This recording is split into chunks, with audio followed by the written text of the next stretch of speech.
សួស្តីបងប្អូនទាំងគ្នានឹងថ្ងៃនេះ admin មកតាមការសន្យាដែល admin មកបង្ហាញពីរបៀបដាក់ dimension ព្រីព្រមតាម scale នៅក្នុង AutoCAD របស់យើងក្នុងនោះដែរវីដេអូដែល admin បានបង្ហាញនោះគឺពេលដែលយើងចូល layout ចេះឧទាហរណ៍ថាយើងគូរអានេះ scale លើ125យើងហើយ view វាមកវានឹងចេញ dimension ប៉ុន្តែឧទាហរណ៍ថានៅក្នុងនេះយើងគូរវានៅក្នុង scale 1នៅលើ50ពេលដែលយើងដាក់ dimension ហើយយើង view នៅក្នុង port នេះ1នៅលើ50វានឹងសូរកន្លែង scale 1លើ50នេះហើយក្នុងនេះដែរជាដំបូងបងប្អូនត្រូវតែបង្កើត dimension មួយសិនក្នុងនោះដែរ admin បង្ហាញទូទៅនៅក្នុង dimension នេះព្រោះឲ្យវាទូទៅហើយអានេះក្នុងនេះដែរ admin យកអាកន្លែង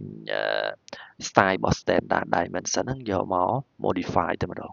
ហើយកន្លែងមួយចំនួនដែល admin ចង់ឲ្យបងប្អូនមើលនោះគឺកន្លែងនេះដោយសារ dimension ដែលយើងបង្កើតនេះគឺជា dimension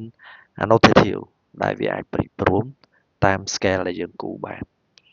ហើយក្នុងនោះដែរ admin មានពីរ3ចំណុចទេដែលត្រូវបង្ហាញនៅក្នុង dimension style នៅក្នុងនោះដែរកន្លែង arrowhead នេះបងប្អូនដឹងកន្លែងនេះក្បាលបំព្រួញរបស់ dimension នេះដែរ admin select យកប្រភេទនេះយកប្រភេទគូខ្វែងបន្ទាត់នេះហើយបន្ទាប់មកទៀត arrow size ដោយសារ dimension យើងនេះត្រូវដាក់នេះត្រូវធ្វើនេះគឺនៅលើ annotative មានន័យថាវាអាចនឹងបំរែបំព្រួលតាមនេះបានចឹង admin យកតែទំហំមួយឯងហើយសម្រាប់ text ដែរដូចគ្នា text ដូចតាក្បាលបំព្រួញនេះតែ admin យកពីរដើម្បីឲ្យរៀង clear បន្តិចហើយក្នុងនោះដែរកន្លែង text placement ទីតាំងរបស់ text នេះបងប្អូនរាល់ការផ្លាស់ប្ដូរបងប្អូនអាចសង្កេតមើលនៅនេះបានសង្កេតមើលលើនេះបានឧទាហរណ៍ថាកន្លែងនេះមិញ admin ចុចភ្លាមឃើញវាលោតមានន័យថាវាដាក់ frame នៅលើទំហំកន្លងជុំវិញអក្សររបស់យើងឃើញទេហើយ admin អត់ដាក់នាំតែញ៉ៃប៉ុន្តែនៅក្នុងនេះ text placement នេះឥឡូវឧទាហរណ៍ថាបើសិនជា admin ដូរពី center មកabout មកដាក់ center វាមានអីកើតឡើងវាមានអីគ្រាន់តែដូរ text ពីខាងលើ dimension មកចូលនៅកណ្ដាលប៉ុន្តែ admin ដាក់នៅពីខាងលើហើយតើតើនៅកន្លែងនេះដែរតើតើជាមួយកន្លែង precision នេះមានន័យថាតម្លៃនៅខាងក្រោយក្បៀសយើងចង់បានប្រមាណ admin ដាក់ពីខ្ទង់បើសិនជាបងប្អូនដាក់0ចេះវាតម្លៃគត់បែបនេះឯងហើយតើតើនឹងមួយទៀតដល់ទីតាំងសំខាន់គឺ fit កន្លែងដែលសំខាន់ជាងគេនោះគឺកន្លែង scale for dimension fitter កន្លែងនេះដែរបើសិនជាទូទៅវានឹងបែបនេះអត់មាន annotative អីទេប៉ុន្តែកន្លែងនេះ admin ដាក់ annotative ដើម្បីឲ្យវា scale dimension ហ្នឹងនៅក្នុង drawing របស់យើងហើយក្នុងនេះដូចជាទៅមុខទៀតដូចជាអត់មានអីទេអញ្ចឹង admin ចុច OK admin select លើវា set current select លើវា set current មានន័យថាយើងយក dimension ហ្នឹងយក dimension style យកទៅប្រើឥឡូវ admin ចុច close ហើយក្នុងនេះដែរបងប្អូនត្រូវកំណត់ចំណាំខ្លួនឯងឧទាហរណ៍ថា layout ដូច admin និយាយក្បាលវីដេអូអញ្ចឹង layout វាអាចគូរនៅលើ100 125 150តាម scale រៀងធំអញ្ចឹងទៅព្រោះអីតាម layout យើងធំដែរហើយក្នុងនេះដែរបងប្អូនមើលនេះអាប៉ែកខាងនេះឃើញមួយនៅលើ150 annotative scale of current view អញ្ចឹងមានន័យថាខ្ញុំប្រើ dimension ដែលយើង set មិញហ្នឹងគឺជា dimension ប្រភេទ annotative អញ្ចឹងឥឡូវ admin ថានេះថាជា layout ចុះ admin គូចំណាំនេះមួយថា layout ចុះអានេះជា section detail ឥឡូវចូល admin ដាក់ដើម្បីឲ្យបងប្អូនស្រួលចំណាំដាក់ detail មានន័យថា detail ការងាររបស់យើងអានេះ layout admin ដាក់ layout ចឹងមានន័យថានេះជាការងារទាំងមូលរបស់យើងមក layout plan របស់យើងឥឡូវ admin ចង់គូនៅលើ detail មុននេះហើយឥឡូវគូលើ layout មុនគូ layout មុនដោយសារ admin dimension នោះ admin ចង់ពេលដែល preview នៅលើ layout នេះចង់ preview នៅលើ scale 1នៅលើ125អញ្ចឹងមានន័យថា1នៅលើ125យើងត្រូវបដូរនេះទៅជា1នៅលើ125ដែរអញ្ចឹងដោយសារយើងបានកំណត់ dimension មិញយកមកប្រើហើយអា standard តែ annotative ហ្នឹងឥឡូវ admin យកមកចាក់លើហ្នឹងមក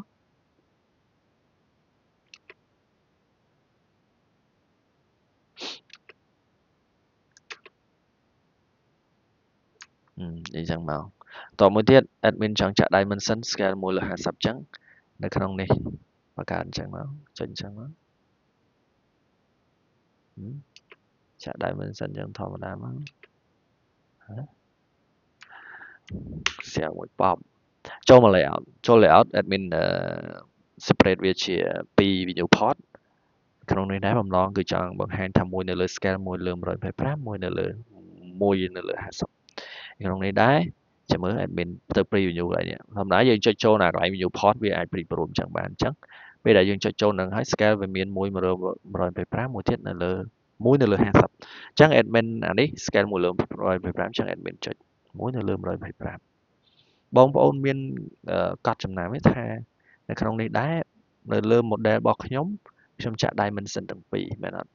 អានេះក៏មាន dimension ប៉ុន្តែហេតុអីពេលដែលខ្ញុំនៅនេះខ្ញុំដាក់ scale 1លើ125ស្រាប់អានេះជា object ទេអត់មាន dimension អញ្ចឹងនេះគឺជាចំណុចសំខាន់របស់ dimension annotative ហើយមួយទៀតនេះ scale នៅលើ100 1នៅលើ50វាមាន2ហើយគ្រាន់តែ admin zoom in zoom out វាបាត់ហើយ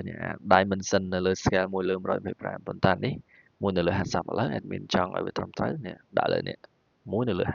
50ហេ dimension អានេះមានអានេះអត់ណាចំណុចពិសេសរបស់វាទាំងអស់ហ្នឹងហើយបើសម្រាប់បញ្ហាឬក៏អក្សរធំតូចអីបងប្អូនអាច check ជាក់ស្ដែងបានថាគួរតែដាក់ទំហំបែបណាដើម្បីឲ្យ fit ជាមួយនឹងការងារបងប្អូនហើយមួយទៀតដែរ admin ចង់ប្រាប់ពីកន្លែងដាក់scale នេះគេលោថាចង់ដាក់ scale 1នៅលើ200ហើយស្រាប់ទៅនៅលើនេះអត់មានអត់ដឹងថាដាក់ថាម៉េចដាក់យ៉ាងម៉េចឥឡូវ admin បង្ហាញកន្លែងនេះមួយទៀតចោះគឺពេលដែលយើងចុចចូលកន្លែងនេះមកយើង check មើលពាក្យថា custom ចុចលើ custom ហ្នឹងមក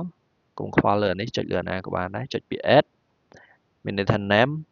ឈ្មោះមកអានេះជាកំណត់ចំណាំរបស់យើងមកយើងចង់ដាក់មិនក៏បានឥឡូវ admin ចង់ដាក់ហ្នឹងមួយនៅលើ100 200អញ្ចឹងចុះឥឡូវ admin ដាក់ចំណាំអញ្ចឹងមកមួយនៅលើ200អានេះกระดาษអានេះ unit ដែលយើងចង់ scale អញ្ចឹងយើងដាក់អានេះ1អានេះ200អញ្ចឹងមានន័យថា drawing របស់យើងគូ1លើ200អញ្ចឹងចុច OK បន្ទាប់មកឃើញនៅក្នុងហ្នឹងមែនអត់ចុច OK មកបន្ទាប់មកយើងអាច view នៅក្នុងនេះបាន scale យើងវា load ឡើងមកនេះ1នៅលើ200តាមចិត្តយើងអញ្ចឹង1នៅលើ200 1នៅលើ1អញ្ចឹងទៅបាទវីដេអូនេះគឺមានតែប៉ុណ្្នឹងឯងមានចង្អុលតាក់ទងជាមួយ AutoCAD អាចលាក់ comment បានហើយឬក៏មានកម្មវិធីផ្សេងៗអាចជាចង្អុលអាចតម្លាក់ជា comment បានហើយកុំភ្លេចជួយចុច like page share និង subscribe channel YouTube តាមរយៈ link ដែលដាក់នៅក្នុង description អរគុណច្រើនជួបគ្នានៅវីដេអូក្រោយ